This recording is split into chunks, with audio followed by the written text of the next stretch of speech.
All right. Let's talk about kinetic molecular theory now. Kinetic molecular theory is what we use to explain the ideal behavior of gases using basic principles of physics. So the basic ideas of physics that we use to describe to explain ideal behavior are Newton's second law, force equals mass times acceleration. Newton's third law, for every action there's an equal opposite reaction, and the idea of a kinetic energy being equal to 1/2 times mass times the square of the speed. Okay? So what are the assumptions of kinetic molecular theory? One assumption is that gas particles are in continuous random motion, right? And that there is no energy transfer. There is no energy transfer that occurs when gas particles collide with the walls or with each other. In other words, we say that the collisions are elastic. Now, strictly speaking, this assumption is not valid for individual collisions, but if you apply that to all the collisions, they're going to average out to zeros in terms of total energy transfer. So, since we're going to apply this to a collection of gas particles, we'll end up with a valid assumption in the end. Okay, so as long as you're dealing with a sample of gas at thermal equilibrium. Now, we're also going to assume that the gas particles exert no force on each other. In fact, when we talk about the van der Waals equation, we said the deviation from ideal behavior happens because what? Attractive and repulsive forces. At very short distances, you have repulsive forces, and at intermediate distances, you have attractive forces. Okay, so we say that ideal behavior happens at very low pressures because the average distances under those conditions are very large. And so those are cases where the assumption that the gas particles exert no force on each other is essentially valid. Okay. So what evidence do we have of continuous random motion? Historically, you can go back to the observation of what's known as Brownian motion. So these are some. Hold up. Continue. All right. So I recommend that you go through these videos that on Brownian motion. Okay. It's pretty self-explanatory. All right. So let's interpret pressure then. Pressure is due to collisions of particles with the walls of the container. So if you have, let's say, a molecule or an atom colliding with the wall, okay, it's going to reverse direction, right, when it collides. So that means it's accelerating, right? Even if it's moving at constant speed. We're going to assume it's not going to change speed. There's no transfer of energy. So kinetic energy remains the same before and after the collision. So if it's moving at speed, at velocity of plus v going towards the wall, then after collision, its velocity is going to be negative v, right? So that means your acceleration would be what? Final velocity is negative v minus initial velocity, which is v, over the elapsed time, delta t. And so you can see that the acceleration is negative 2v over delta t, the average acceleration over that time frame. Okay, so collision leads to acceleration. So what do you notice about the acceleration? If we take this as your positive direction, positive x direction, the acceleration is negative, right, for your particle. That means there must have been a force that on the particle that is directed which way? Force equals mass times acceleration.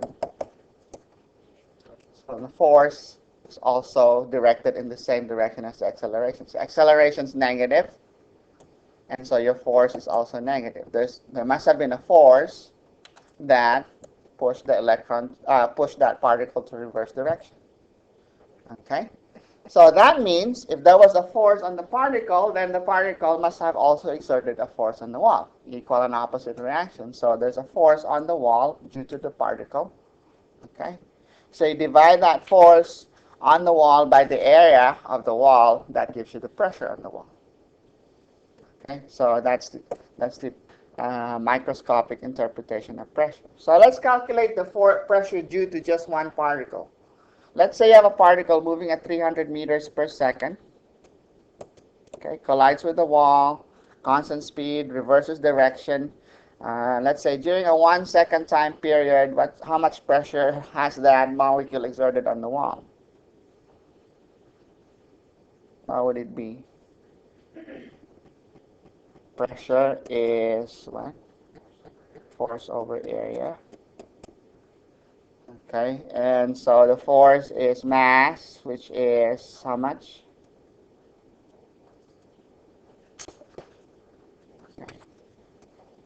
4.65 times 10 to the negative 26 kilograms times acceleration, which is going to be, it went from 300 going one way, 300 the other way, so that's a total change of 600 meters per second, right?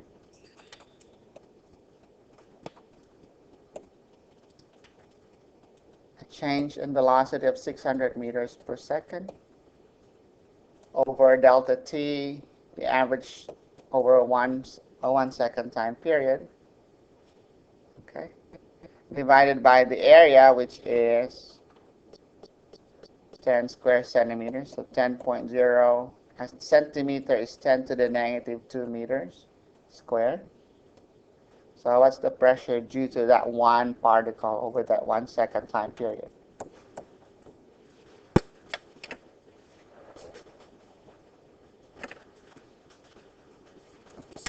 Uh-oh, what did I just do?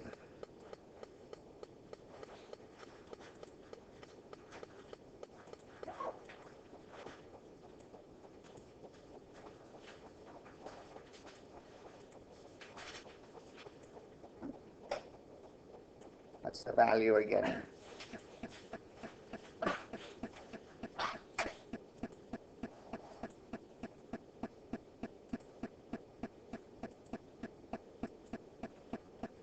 What are the numbers that we have?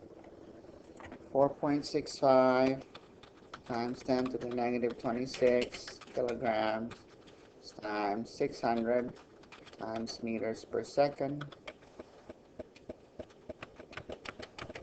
divided by 1 second divided by 10.0 times 10 to the negative 2 meters squared. Oops. 0 pascals. Let's format. Set our zero tolerance to low number. So 2.79 times 10 to the negative 20 pascals. Is that what you're getting? So about 2.8 times 10 to the negative 20 newtons per square meter, which is a pascal. Okay? So that's the amount of force per unit area. Now, you do need to realize in a typical gas sample, you have way more than just one molecule, right? So if you have a collection of particles, you can show, given the fact that particles do move in 3 dimensions, okay? So you have to take into account the velocity components along the x, y, and z axis, and there's really no preference in terms of which direction the molecules would move, up, down, left, right, or front and back. Okay, you'd be able to show, you should be able to derive, and you can find the derivation for this in most textbooks, that the pressure due to n particles moving randomly, okay, can be shown to be 2/3 times the sum of the translational kinetic energies of all the particles. So if they're all moving, right? So 2/3 times the sum of the translational kinetic energy divided by the volume. Right? So if you compare this with the ideal gas equation, we rearrange this, we can see that PV equals 2/3 times the sum of the translational energies, translational kinetic energies. And if you compare that with the ideal gas equation, what do we see? Ideal gas equation, PV equals nRT. We can see that 2/3 of the sum of the translational kinetic energy will just be equal to nRT. Or you can say then that the sum of the translational kinetic energies of all the molecules in your sample, ideal gas sample, would be equal to 3/2 nRT. This gives us an interpretation for temperature. What would be our interpretation for temperature? Temperature is indicative of the kinetic energy of the molecules in your sample, the particles in your sample. The higher the temperature simply means you have higher translational kinetic energies for your particles in your sample. Okay? So the sum of the translational kinetic energies will just be equal to 3/2 nRT. And that is why we said in the lecture that when we said that the heat capacity at constant volume for an ideal gas is 3/2 R, right, per mole, or 3/2 nR. This is 3/2 R per mole. Okay, it's 1/2 R for each translational degree of freedom. Okay, so 1/2 R for motion due to motion along the x-axis, 1/2 R contribution due to motion along the y-axis, and 1/2 R due to motion along the z-axis. Okay. So what happens when your sample is heated and the temperature changes? What would be your change in kinetic energy? Change in your K translational energy would just be the amount of heat that you put in, right? Would be 3/2 nR T final minus 3/2 nR T initial. Okay, so it's just going to be 3/2 nR delta T, and so you can see that 3/2 nR is the heat capacity of your gas, ideal gas. So interpreting temperature. Temperature is a measure of the average translational kinetic energy of the gas particles in your system. Okay. If you divide that by the number of moles, 3/2 nRT divided by n cancels out. 3/2 RT is the translational energy per mole. Okay. Now, if you divide that by Avogadro's number, okay, 3/2 RT, this is per mole, right? Divide that by Avogadro's number, what do you get? 3/2 RT divided by Avogadro's number, okay, that is per molecule, or per particle, if you're dealing with atoms. So the average translational energy per particle or per molecule would be 3/2 RT divided by Avogadro's number. R divided by Avogadro's number is called Boltzmann's constant, K sub B. Okay. Boltzmann's constant. And that's your average translational kinetic energy of particles in an ideal gas sample, 3/2 kT. So let's do a quick review. What's the translational kinetic energy per mole of gas particles at room temperature? Answer to this is how much? 3/2 nRT. If you want per mole, n is 1. That's 3/2 RT. Can you estimate this quickly? What's RT at room temperature?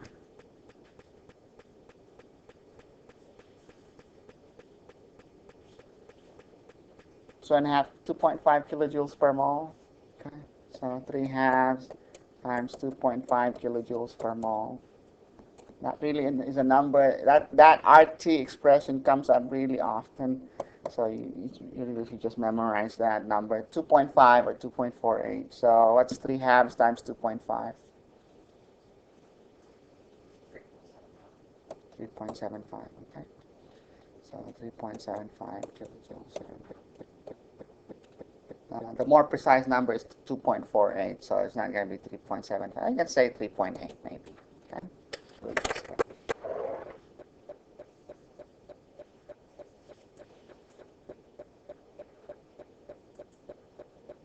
Which sample of gas has more translational kinetic energy at room temperature? 2 moles of neon or 1 mole of H2 or the same?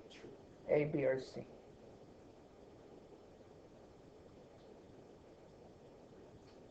Answer.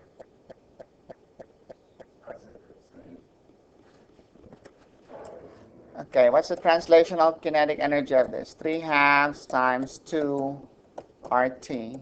This one would be 3 halves times 1 RT. Each H2 molecule counts as just one particle. Okay? We're talking translational energy. So the answer is A.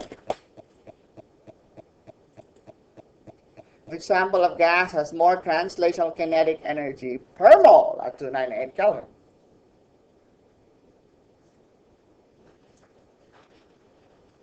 What would be the per mole for this one? 3 halves nRT, but n is 1, right?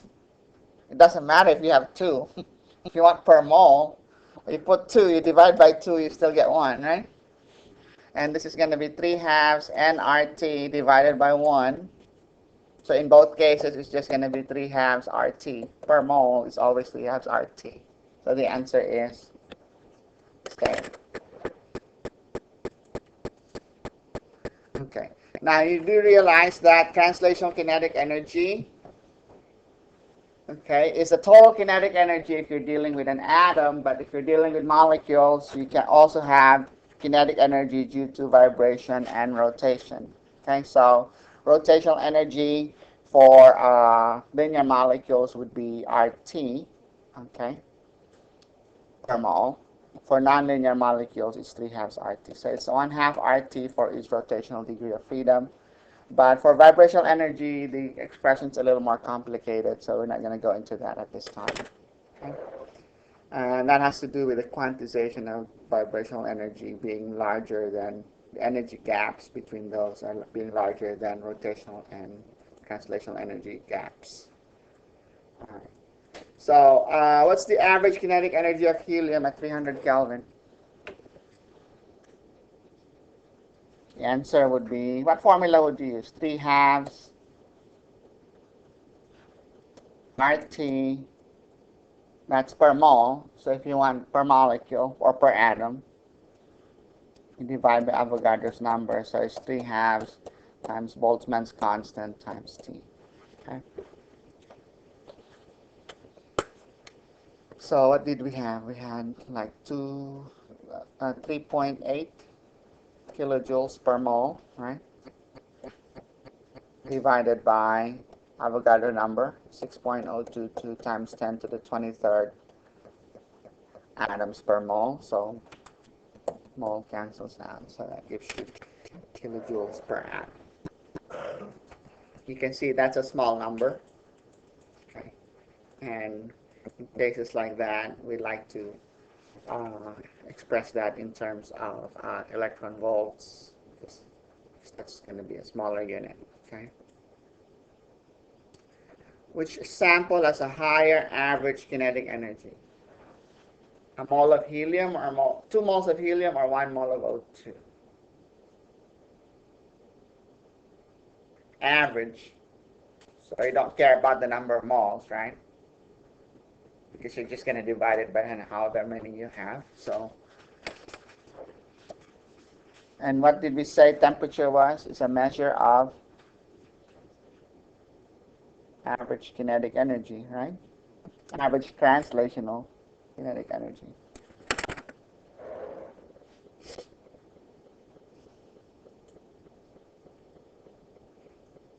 Which sample has a higher average translational and rotational kinetic energy?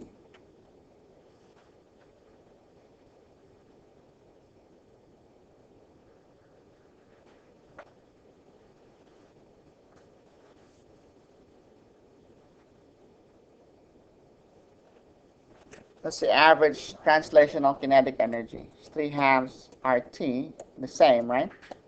For both. But KT, I'm sorry, because we have to divide by the actual number since we're doing average. 3 halves KT So that's translational. What's the rotational energy contribution to kinetic energy? 1/2. 2/2 RT for a linear molecule. It's just RT, or divided by Avogadro's number, so it's just going to be KT. For nonlinear molecule, 3/2 KT. So which one has a higher average translational and rotational kinetic energy? Okay. Going back to this one, kinetic we didn't specify. So if we were to do if we were going to do translational, rotational, and vibrational, this will just have translational kinetic energy only, right? Just atoms. Whereas O2 will have translational, rotational, and vibrational kinetic energy. So which one has more? It's going to be B, right? All right. Now, when you have a collection of particles with the same mass at temperature T, okay, the translational kinetic energy for each particle would be 1/2 mv squared, right? The average translational energy, as we've talked about earlier, is 3/2 kT, where case of B is Boltzmann's constant. All right. So if I were to take the average of the square of the speeds, okay, multiply that by half of the mass, what I'll end up getting is the average translational kinetic energy. So this thing right here, the average translational kinetic energy, 3/2 kT, is 1/2 times the mass times the average of the square of the speeds. Okay, so if I take each molecule, each particle, get its speed, square it, okay, add up all the squared speeds, divide by the number of molecules, I get the average of the square of the speeds. If I multiply that by the mass, multiply by 1/2, I get the average translational kinetic energy. So based on that, equating those two, okay, from this right here, we can solve for the average of the square of the speed. So you can, what do you do? 2 cancels out. So that's 3/2 kT over m, right? That's just average of the square of the speed. And k is just r. Boltzmann's constant is just r over Avogadro's number. The mass of each particle is just what? The molar mass, the mass of 1 mole divided by Avogadro's number. So if I rearrange this equation, if I simplify this expression right here, Avogadro's number cancels out. I get 3RT divided by the molar mass. So that's the square, the average of the square of the speeds. If I took the square root of that, okay, if I took the square root of this right here, square root of that, then I have this. Square root of the average of the square of the speed will be square root of 3RT over the molar mass. That is called your root mean square speed. RMS means root mean square. Okay? And so you can see that the root mean square of the speed is directly proportional to the square root of the temperature. The higher the temperature, the higher the average root mean square, the root mean square speed. And it's inversely proportional to the square root of the molar mass. Okay, so the heavier the particles, the lesser that root mean square speed is. Root mean square speed is sort of like an average speed. It's not really the average speed, it's the average of the square of the speed. Okay, there's a difference because it's a square root of the average of the square of the speed. Let me just illustrate the difference between those two. Let's say you have 1, 2, and 3. What's the average speed? If you have speeds of 1 meter per second, 2 meters per second, and 3 meters per second. 1 plus 2 plus 3 divided by 3, the average would be 2, right? But what would be the average of the squares? The squares would be 1, 4, and 9, right? So what's the average of the square? 1 plus 4 plus 9 divided by 3 14 over 3. All right? So what is the square root of the average of the square?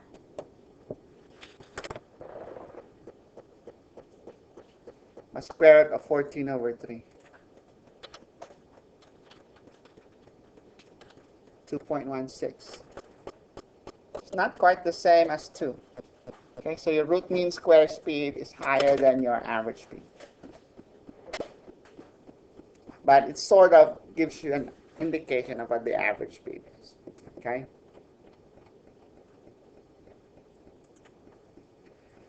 Okay, so RMS speed is sort of like an average speed. The true average speed is slightly smaller, but it's also directly proportional to the square root of t and inversely proportional to the square root of the mass. You can actually show, okay, that the average speed, okay, this one right here, is square root of 8 RT over pi times the molar mass. Whereas the average square, the root mean square speed is square root of 3 RT over molar mass. Now, if you take 8 divided by pi, you'll find that 8 over pi is 2.5465. So you can see that's slightly less than the root mean square speed. The average speed is less than the root mean square speed. Okay, and I'll show you where you can get that expression later. All right, so here's a question. Which gas sample has particles with the lowest average speed?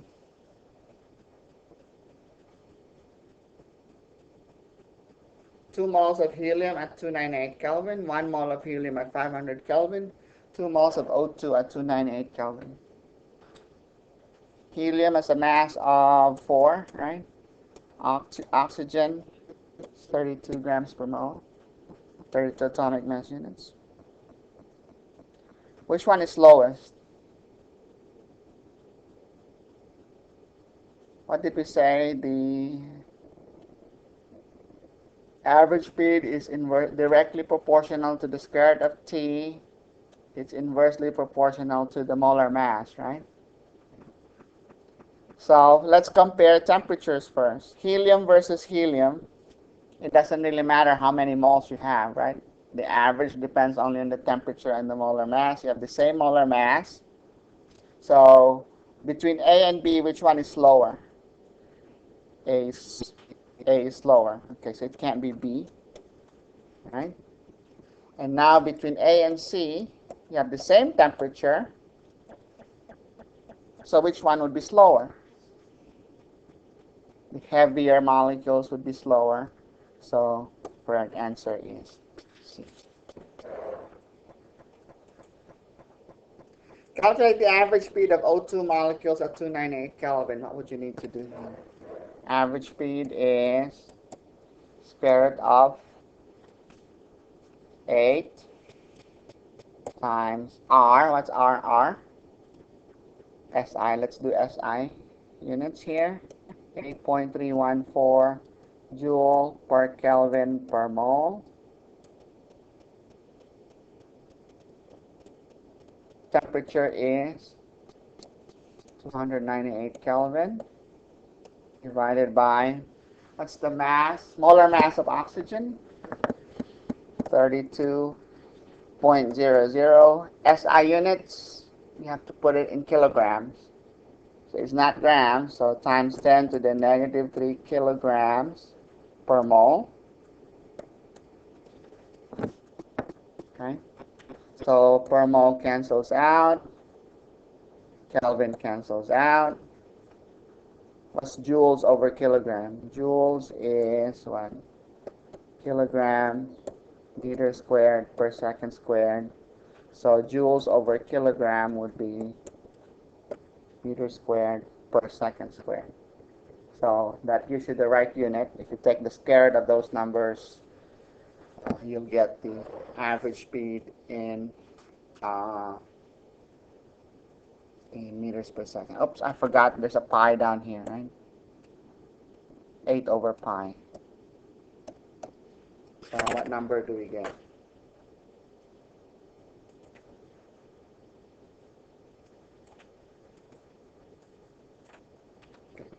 So square root of 8 times 8.314 times 298 Kelvin Okay, let's make sure you have our units right here. So joules per Kelvin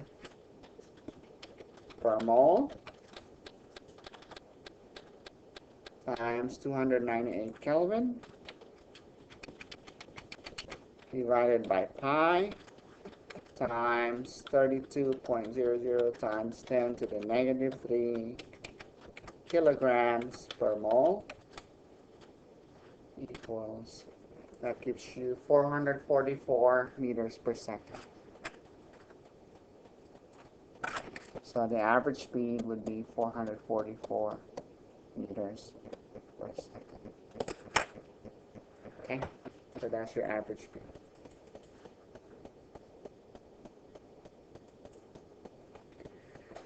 So how do we interpret gas laws in terms of kinetic molecular theory? Well, according to Boyle's law, okay, at constant temperature, the smaller the volume, the higher the pressure. Why is that? What happens when your volume is smaller? You have less distance for your molecules to travel in between collisions, right? So there's going to be more frequent collisions with the walls. More frequent collisions with the walls will simply lead to higher pressure. Okay? Amundsen's law, same volume, higher temperature. So pressure and temperature are directly proportional. Why is that? You have same volume. What happens when you increase the temperature? You're making the molecules move faster, right? So if it moves faster, back and forth, the faster it's moving, then the more frequent the collisions would be with the walls and the molecules. And since the molecules are moving faster, okay, they'll be exerting more force on the wall as well. So that leads to higher pressure. How do you explain Charles's law? Well, if you increase the temperature, what's going to happen? The pressure will increase, right? In Charles's law, you want the pressure to remain the same. How can you make the pressure remain the same? Increase the volume so that they'll have further to travel. Okay, and so that's why if you want to maintain the same pressure, then you have to have a larger volume for a higher temperature. Avogadro's law. Same temperature and pressure, more moles of gas, larger volume. Why is that? If you have the same, let's say you maintain the same temperature, pressure, and volume, same. The more moles you have, more molecules you have colliding with the walls, what does that mean? Okay, same temperature and volume, I mean. Same temperature and volume. More molecules you have at the same temperature will give you higher pressure, right? So if you want your pressure to remain the same, you have to increase the volume. You have to move your walls further apart to maintain the same pressure. All right, so there's some interesting videos you can watch pertaining to that. All right. Now, one thing you do need to realize is that in a collection of gas particles, the molecular speeds are not all going to be the same. Okay, so they don't all move at the same speed. Okay, the distribution of the speed is given by this expression right here. The fraction of molecules, okay, you can say that has a speed v is given by this expression, m over 2 pi kt raised to the power 3 halves 4 pi v squared e to the minus mv squared over kt. Okay, and if you plot f of v versus v, this is the graph that you get. At a higher temperature, what happens is it shifts over to the right. You have more molecules achieving higher speeds. Okay, so this is at a lower temperature. A higher temperature shifts over to the right. You have that's the distribution of speeds. Okay, so this is known as the Maxwell-Boltzmann distribution.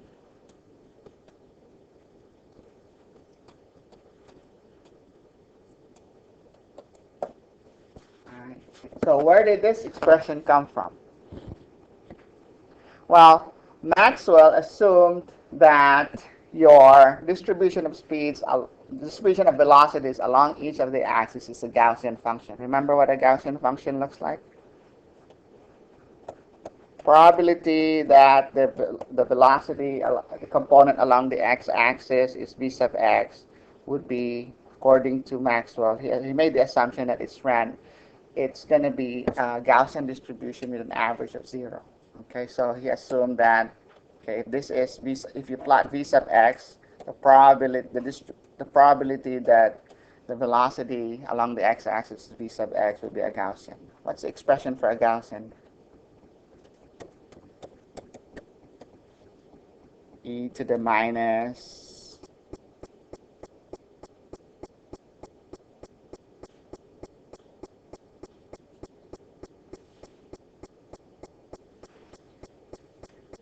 bell curve.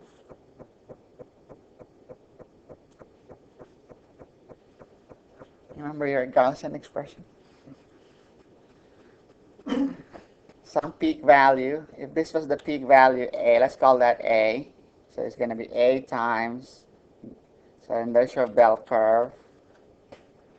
At half maximum, what's that width called? FWHM, full width at half maximum.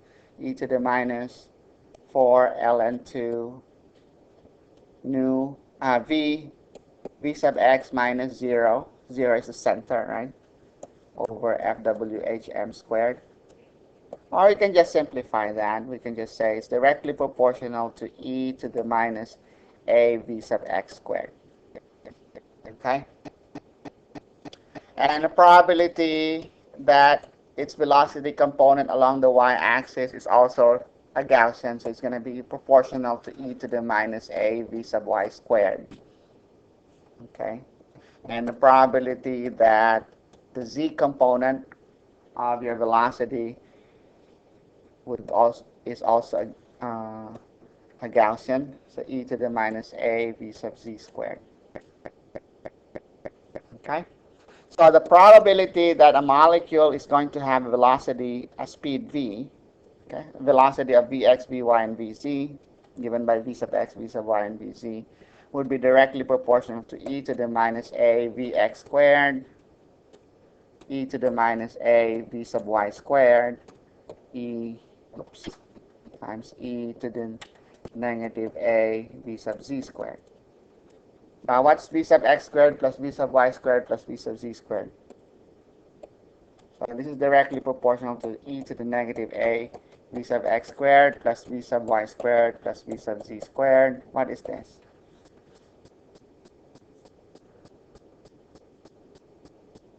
The sum of the squares of the components of a vector. It's just the square of the magnitude of the vector, right? So it's directly proportional to e to the minus a v squared. All right? And so by relating that to the expression that relates the root mean square speed, okay? If you want the root mean square speed, okay, what you need to do then is integrate v squared f of v dv. And if you, so you have that expression for f of v. This is your f of v, okay? F of v would be directly proportional to that. So you can say that that's equal to square root of, what was it? Oh, it's not the square root, it's just 3RT over m, right?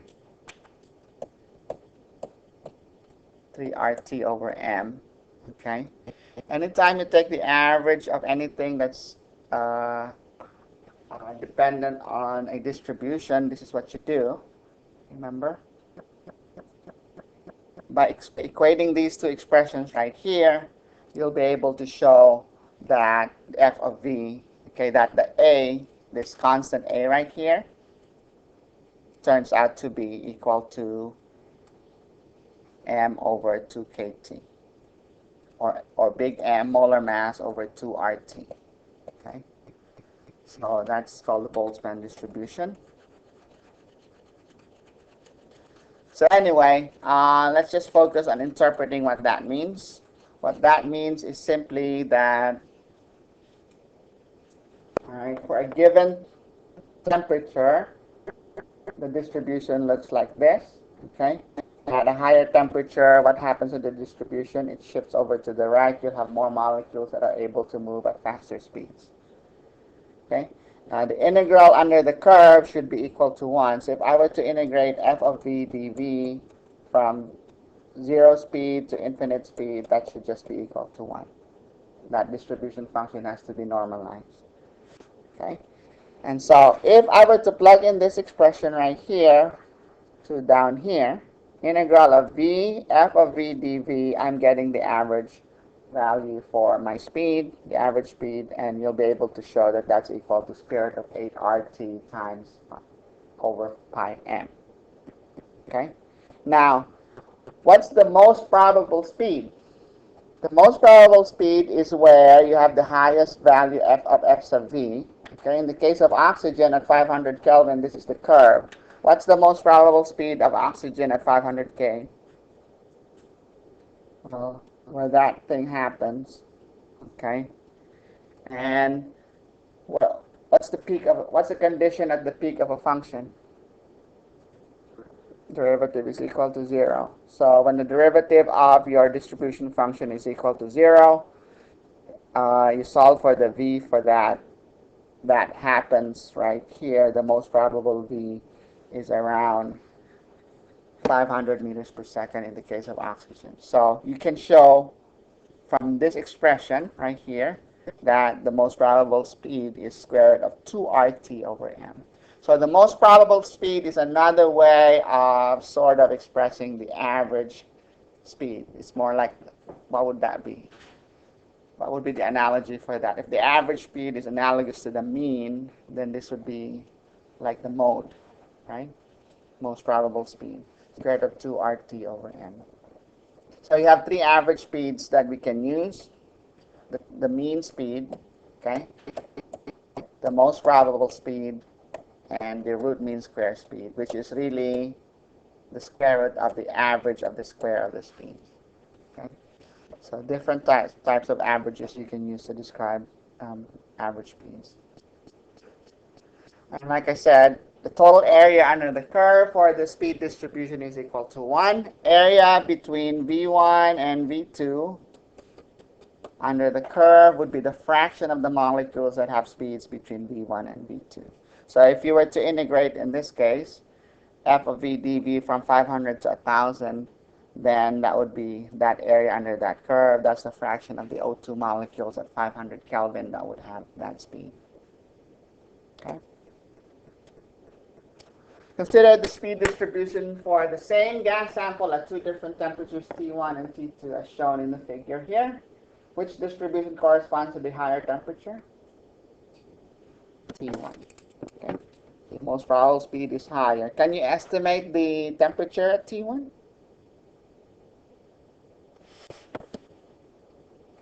If you know your most probable speed is how much? It's around 750 meters per second. And so that's approximately, that's equal to what? Square root of 2 RT over m. So you'd have to know what the molar mass of the gas is to estimate the temperature. Okay?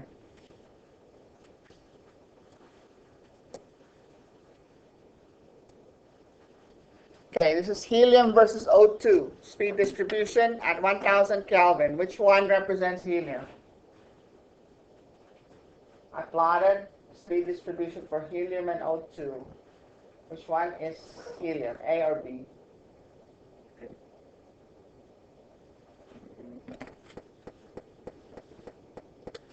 Same temperature, helium and O2. Which particles will move faster? Same temperature, that means same kinetic energy, right? Same translational kinetic energy.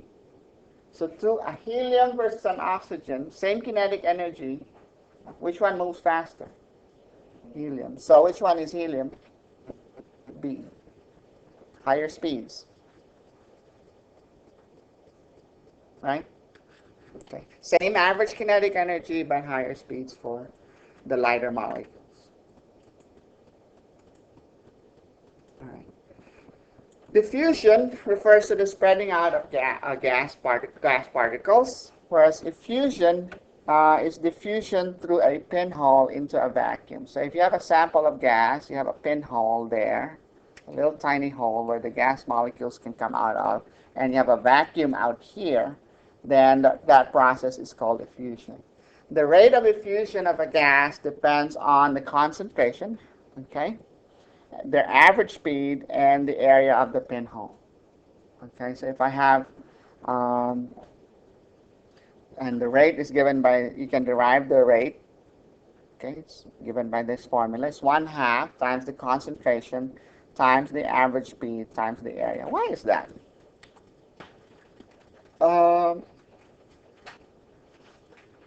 Let's see if this formula makes sense. The bigger the hole, let's say there's a hole there. The bigger the hole, does it make sense that more gas will pass through it? Okay. The faster the molecules are moving, does it make sense that the faster they can move out of your container? Yeah. The higher the concentration? Yeah.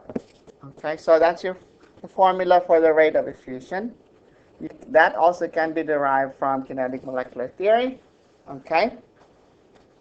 And so that's, you can express this formula in terms of pressure and, okay, so N over V for an ideal gas is what?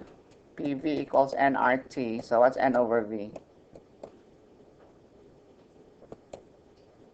It's just nRT. N over V is P over RT, right? So this is N over V. What's the average speed? Square root of 8 RT over pi m, right? So that's your formula for the rate of diffusion. And Graham's law of diffusion basically says that at a given temperature and pressure for the same system, looking at the same container with the same pinhole, same area of pinhole, the rate is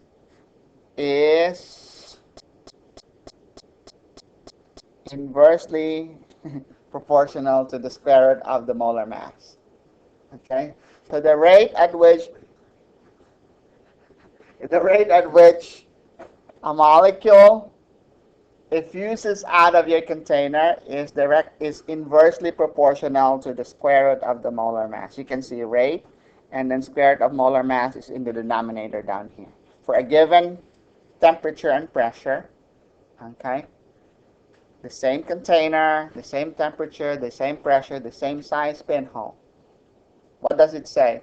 The lighter molecules will diffuse faster out of your container. Okay? And remember when we say two things are inversely proportional when their product is a constant, right? So R times square root of M would just be all of these things taken as a constant. Pressure constant, temperature constant, area of the pinhole is constant. So, or you can square this expression right here. So you can say R1 squared of M1 equals R2 squared of M2. Or you can square both sides. You have R1 squared M1 equals R2 squared M2. Okay. So what's the value of knowing that relationship? If I compare the rate of diffusion of an unknown gas to a known gas, what information can I get? If I can compare the rate of diffusions experimentally of a known gas, so I'll know the molar mass, let's say, of gas number 1, what can I figure out? The molar mass of the unknown gas. Right? So that's one thing you can use to determine molar masses. Here's a question about effusion, or diffusion in this case. Cotton balls dipped in a concentrated aqueous solution of ammonia. So you have a cotton ball with dipped in ammonia over here. And you have another cotton ball dipped in HCl over here. And when your HCl gas reacts with ammonia gas, you get ammonium chloride solid. Okay? So when the two gases meet, you're going to get some cloudiness, a white cloudiness, somewhere in between these, inside the tube here. So here's a tube, so you have your ammonia here, you have your HCl here. They're going to meet somewhere and form a ring, a smoke ring. Okay, have you done this experiment? Okay. Where would you expect the ring of ammonium chloride to form? Closer to the ammonia end or closer to the HCl end of the tube, or exactly halfway? Which one moves faster? NH3 moves faster. They're going to meet closer to HCl. There should be some videos of it on YouTube. Let me see if I can find one.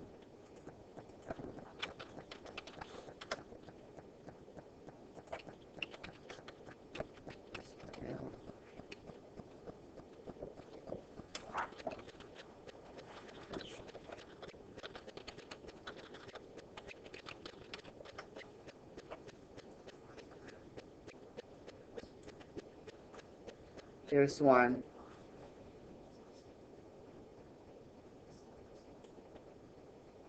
So here you have, I don't have any sound.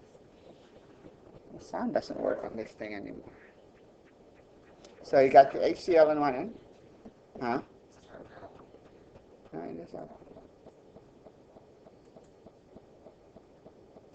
There's audio, but it's not coming out of the speakers anymore. Anyway, that's a sort of experimental setup you see in your, and there's the ring right there, ammonium chloride. So it's formed closer to the end, to the HCl. Okay? I did this in high school.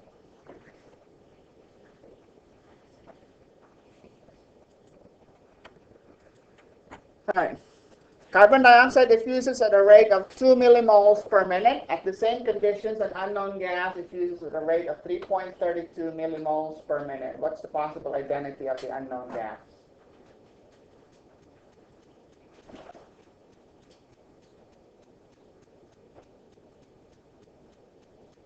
What do we do? Okay, let's call CO2 our gas 1. So R1 square root of molar mass 1 equals R2 square root of molar mass 2. What's our R1? 2.00 millimoles per minute.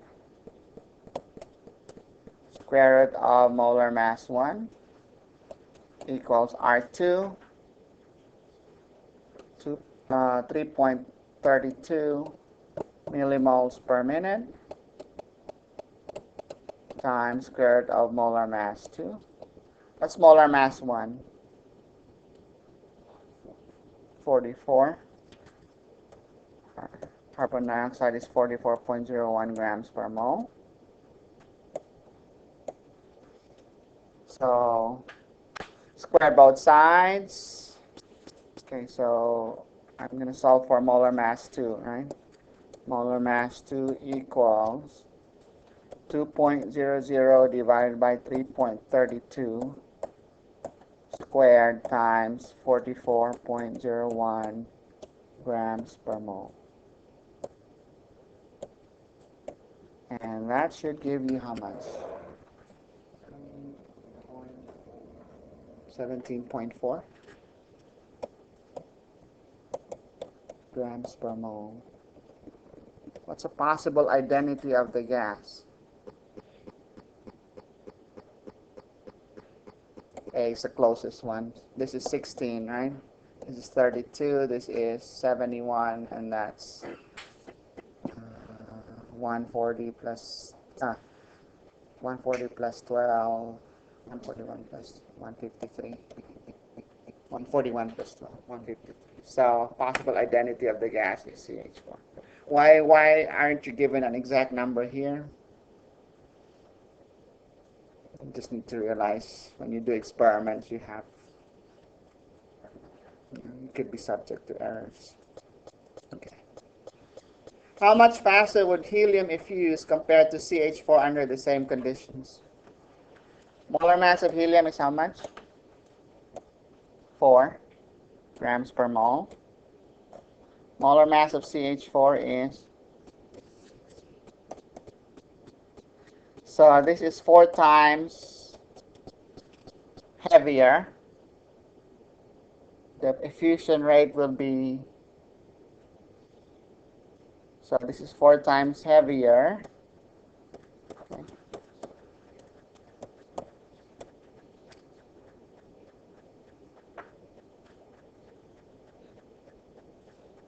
So 2 times or 16 times?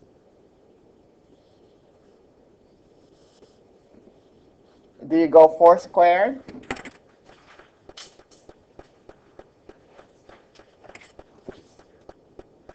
Okay, R1 times square root of 4 equals R2 square root of 16, right? So how much faster would helium effuse? So R1 is faster, right? So you want R1 over R2 equals square root of 16 over square root of 4. 4 over 2, 2 times. Okay?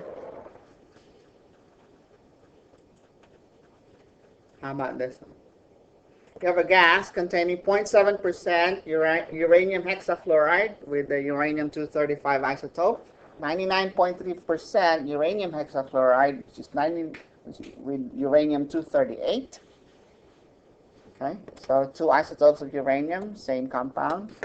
If the gas contained in chamber A, there's the gas right here, as illustrated below, is allowed to escape through a pinhole into a vacuum, chamber B, the percentage of uranium-35 in the gas that initially emerges in chamber B will be higher than 0.7%, lower than 0.7%, still 0.7%.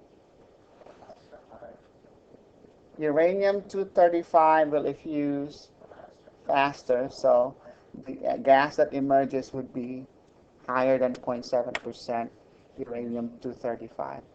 And what you're doing here is you're enriching the uranium-235 isotope. Okay. So if you go through a series of these, you can do your isotopic enrichment. Okay, vapor pressure measurement using the Knudsen method.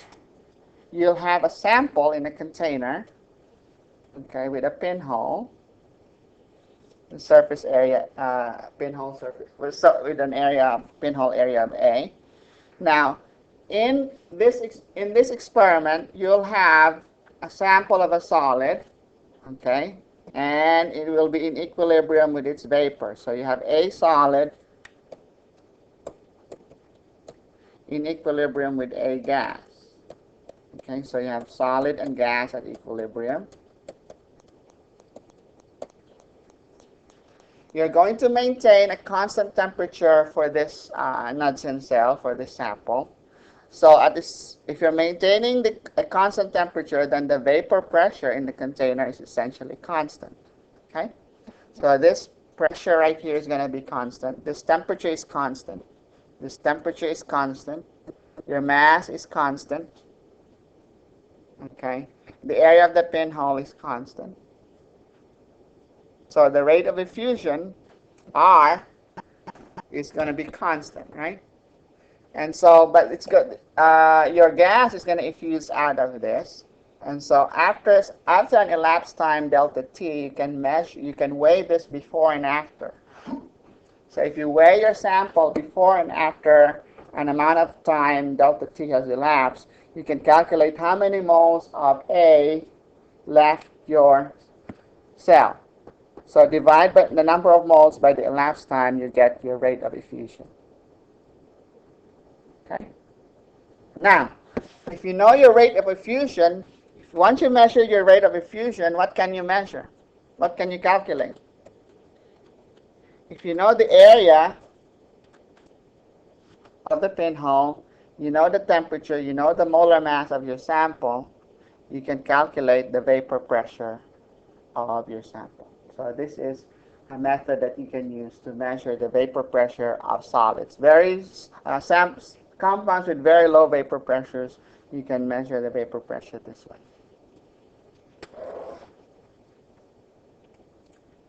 And there's some simulations of effusion that you might find useful at these websites. Okay, and we're going to be exploring some of those when we do the lab.